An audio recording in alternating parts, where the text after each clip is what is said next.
大家好，歡迎嚟到窩連 Magazine。今日係2025年嘅9月15號啊。呢條係第二條片嚟嘅。今集咧想同大家講下咧，政府咧依家就話咧，喂，推呢個即係租者置其屋嘅計劃。簡單嚟講咧，就賣公屋。其實咧就大家都知道政府財赤財困啊等等啦，係咁狂發債啦。但係咧發債之餘咧，冇講話點樣去還錢嘅喎，係嘛？個問題嚟啦。依家咧就掂喎，呢一招賣公屋啦。但係咧賣公屋嗰個啟示係點樣呢？慳咗幾多錢？點解會咁龐大呢？佢釋出嘅供應對於咧即係啲人向上流，或者係對於咧上車盤、居屋等等，有點樣嘅一啲打擊呢？好處喺邊度呢？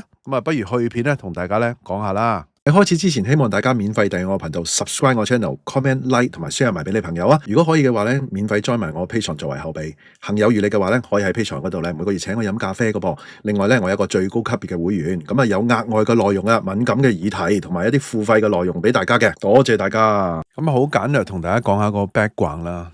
所謂嘅租者置其屋計劃咧，其實最早係1998年推出，當時咧容許咧公屋住戶以優惠嘅價錢咧買翻自己嘅單位，不過咧喺2005年之後咧就停咗啦。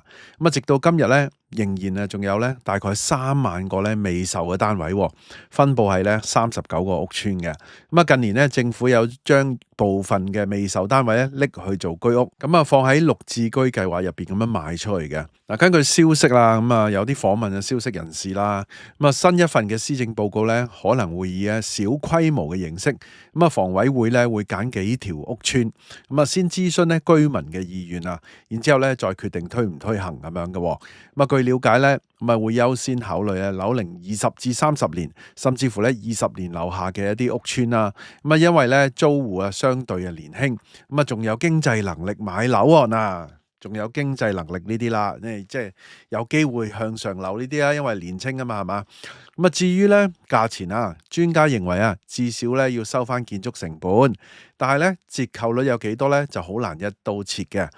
建築成本咧以前政府起樓好貴㗎，之後咧大陸化、大陸標準國標啊、大陸班底啊等，大陸嗰啲產能啊等等嗰啲料方法MIC 等等一紮嘢咧。平好多㗎喎，如果你用外勞去起係嘛？仲有啦，呢啲樓咧其實都20-30年咯。如果你話新啲嗰啲係嘛？如果咁樣嘅話，咁到底賣幾多咧係嘛？折扣率咁難一刀切，即係話咧唔同嘅地點啦，唔同價錢正常啦係嘛？因為咧近年嘅建築同埋維修成本都升咗好多價錢咧要視乎咧地點同埋面積啦。消息一出咧，社會上同埋網上咧引起咗好多激辯啊！連日都有報道一啲其實咧我有後面咧最後咧我就想講我啲即係睇法分析咁樣啦。講翻即係社會上大家即係網民點樣睇啦？話住公屋咧本身已經係一種福利嚟噶啦，依家仲要平買，變相咧即係等於咧致富咁樣。有啲人覺得咁樣啦，係嘛？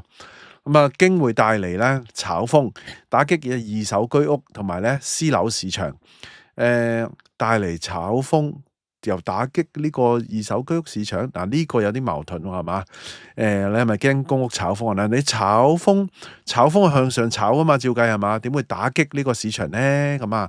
應該就係唔會變成即係 bubble 啊，未必係炒上去啦，係嘛？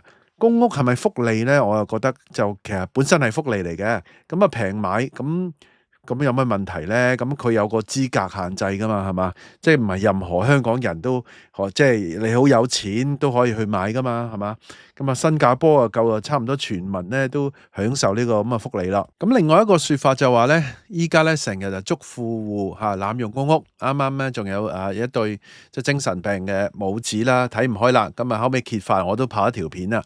就係講緊嗰個套丁嗰度套丁圈套啦，唉真係又咁樣打擊係嘛？轉頭咧又俾佢買走喎。政策係咪自相矛盾呢？因為你買咗之後你就唔可以踢走佢噶啦嘛，係嘛？因為佢買咗啊嘛。政府咧即係支持嘅人就話咧，政府咧就可以慳翻好多咧舊屋維修開支責任交翻俾業主。係嘅，呢個就係我後面都係即係我比較係我睇法都係咁樣嘅。租戶咧就變咗業主，資產增值對於財富累積同埋出生率都有幫助。咁樣睇法啊，出生率有幫助都少少啦，咁啊唔係淨係睇間屋住嘅，睇而家嗰個環境係嘛？嗱，政府咧仲可以有一筆收入啦，對庫房有幫助。嗱，我想講多少少，哇！呢筆收入就唔係嘢少啊，係嘛？嗱，咁啊，我想先我即係講我呢個部分嘅分析啦。嗱，首先咧，政府啊，即係我由一開頭片頭都講咗啦，政府嗰個龐大嘅財赤咧，其實佢係遲早咧，佢係要嗱。雖然而家你話喂試點啊，抽啲出嚟賣，其實佢係唔賣唔掂噶，佢要一大批咁樣咧，將啲公屋咧賣走出去噶。咁啊，第一啦，你賣出去咧，你有錢收翻嚟啊嘛。嗱，即係你話收回成本又好，平平地賣又好，咁啊始終咧都係一筆錢啦，而且咧個數字好龐大喎，因為好多公屋喎。當然啦，唔係人人買得起，或者人人睬佢，未必人人買噶。但係如果你話當年咧買嘅，其實即係都有着數嘅。你依家即係今時今日又如果你話向上流啊成啊，咁你唔使俾人趕走啊嘛，係嘛，變咗富戶係嘛。嗱，賣公屋咧，即刻政府已經有一大筆錢噶啦，係嘛？即時見效，對於咧財赤嚟講咧，呢個係好重要嘅現金流嚟噶。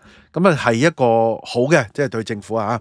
咁啊嗱，另外一樣嘢咧，佢嗰個龐大嘅開支咧，其實咧甩身啊！依家公屋最大嘅問題係咩啊？係維修啊嘛。仲有咧，嗱，如果你賣咗俾佢，佢係要交管理費噶噃，係嘛？咁啊，仲有咧翻新咧。佢哋自己要夾翻錢嘅喎，如果唔係，就全部嘅哇，全香港咁多個屋嘅翻新啊、夾等等各方面啊，全部係政府嘅開支嚟嘅喎。咁今次係咪咁樣一做就甩咗身咧？其實呢一招係必然要行嘅，係嘛？好多舊屋邨咧，其實要長期投資放資源落去啊，補漏啊、翻新啊、換升降機嗰啲咧，係嘛？庫房邊度有錢啊？唔賣唔得噶啦，基本上係。政府將單位賣咗，咪搞掂咯，係嘛？甩咗身啦。咁啊，呢個咁嘅其實可以簡單嚟講咧，啟示嚟講咧，呢個係一個大幅度嘅 cut 嘅福利開支啊。將個責任俾翻你啦。咁啊，另外咧唔止喎，你買咗公屋之後，你點啊？你要交差餉啊嘛，又另外一啲收入啦，係嘛？要交差餉嘅喎。所以咧，佢唔係淨係賺賣樓嘅錢，唔係淨係 cut 開支，仲有一個長期嘅稅收入添。嗱，另外咧就係話。雖然咧，政府話小規模咁試行啦，如果計劃順利咧，嗱，頭先我講咗啦，一定會係大幅度擴展噶嘛。你如果小規模咧，就唔會對市場有咩影響嘅。但係咧，如果你擴展到好大咁咧，就唔同啦。咁即係代表咩咧？其實簡單嚟講咧，突然之間咧，其實經濟學咧就講供求啊嘛。突然之間市場咪大量增加咧，供應咯。咁當然啦，咁有可能話咧，嗰啲人咧，其實買公屋嗰啲咧，佢都唔係話好有錢，係唔同嘅 segment啊，諸如此類嘅。但係咧，喂，咁啊，其實好多人住公屋咧，有啲人話住公屋得天下啊嘛。咁啊，住公屋儲到錢喎，咁啊有錢喺度喎。其實住下公屋可能會買私樓嘅喎，係嘛？咁啊，其實所以佢增加供應咧，佢係會影響到私樓，但係當然唔係影響豪宅，唔係影響中產嗰啲啦，係嘛？中產係咪影響到少少啦？可能你唔好睇死佢哋噶嘛，係嘛？好多好勁嘅人咧，都係公屋出身噶。嗱，講翻啦，其實如果公屋咁大量增加供應咧，係會即時影響咗嗰個即係話佢已經上咗車，佢買咗公屋啊嘛，上咗車，佢未必咧就會考慮私樓噶啦。特別係咩咧？特別係嗰啲細單位啊，特別係嗰啲咧上車盤啊。或者啲好舊嗰啲舊樓啊，納米盤嗰啲咧，直接咧削弱咗咧啲私樓市場嘅需求嘅。即係譬如當然啦，我知道譬如德寶個租金回報好勁嘅，係嘛，5厘幾嘅。譬如花園城啊、河畔嗰啲啦，譬如啲大埔中心啊，呢啲咧係比較相對樓價係平嘅，係細嘅，甚至乎係殘嘅。呢扎咧。直接受到打擊㗎啦，即係你喂佢買公屋，佢可能佢住開佢自己嗰個住開啊嘛，一手一腳啊嘛，係嘛？咁啊，仲有有啲租戶咧，可能係買咗公屋之後咧，慢慢再考慮咧係咪換私樓，但係咧短期內咧，佢哋唔會湧去咧，甚至乎搶嗰啲一手嗰啲細價盤添嚇，唔使啦，爭咁遠價錢喎，係嘛？除非除非點啊？除非你覺得啲樓有得升啫。如果你公屋推咗出嚟，其實有啲人都會諗噶嘛。呢啲細價盤、呢啲上車盤都會跌，有呢個預期嘅話，即係唔好講話佢嗰個供應同埋嗰個需求，或者個即係需求減少咗，而係預期都減少咗，預期會跌，咁你咪唔會投資唔會買咯，係嘛？嗱，對於綠置居屋咧，一樣係衝擊嚟㗎，因為咧有一班綠表嘅客咧，轉頭咧就可能買公屋單位算啦，咁啊令到其他嘅資助房屋嘅吸引力咧都下降。其實居屋而家都難搞㗎，你起個建築費都要咁多錢，但係咧你又要個私樓嘅6、5折，但係咧你個私樓又劈價劈到咁樣，劈價劈到咁樣又6、5折，咁你起其實又係一個政府好大嘅負擔。咁你揾私人參建嗱，之前都流標又成咧搞唔掂㗎。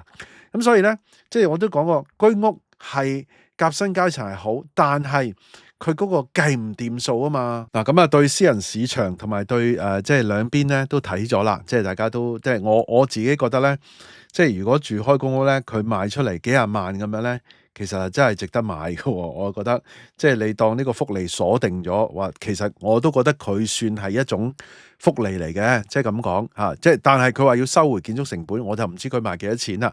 咁啊要等後面先知道，先可以再分析落去噶啦。咁啊，另外一邊廂咧，到底解唔解決到政府成個財赤嘅問題咧？嗱，你要知道佢仲會繼續大興土木。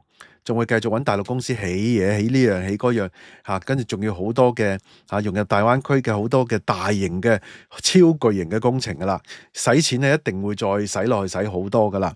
所以咧，你話賣公屋咧，解唔解決到佢財赤？真係我覺得咧，未必解決得到晒。咁啊，我認為咧，下一步可能咧就係會諗咧，即係嗱，2047咪好遠啦，呢個好遠啦，係嘛？即係講緊，其實香港土地同埋嗰啲屋係使用權啊嘛，係嘛？去到2047好多嘅都係去到2047，咁啊係咪會到時玩個補地價咧？咁啊補地價即係做得好啲，唔好咁多錢啦，可能100-200萬就算啦。如果唔夠錢，多啲嘅可能幾百萬，咁啊可能玩分期付款啊等等呢啲啦。咁我唔知啊，嗱呢啲全部係天馬行空，全部係覺得，佢合法地可以咁做嘅喎，係嘛？咁啊睇下佢到時係咪需要咁多錢，定係喂唔係喎？生意好啊，唔使啊咁樣免費俾你哋續啊，會唔會咁咧？咁啊不得而知啦。好啦，今集內容差唔多啦，大家有咩睇法不妨喺下低留言啦。大家都聽到嚟呢度啦，希望大家 like 埋呢條片啦 ，share 埋俾朋友，記得未 subscribe 嘅要 subscribe 埋啊，可以嘅話 join 埋我 Patreon啦。多謝收看，拜拜。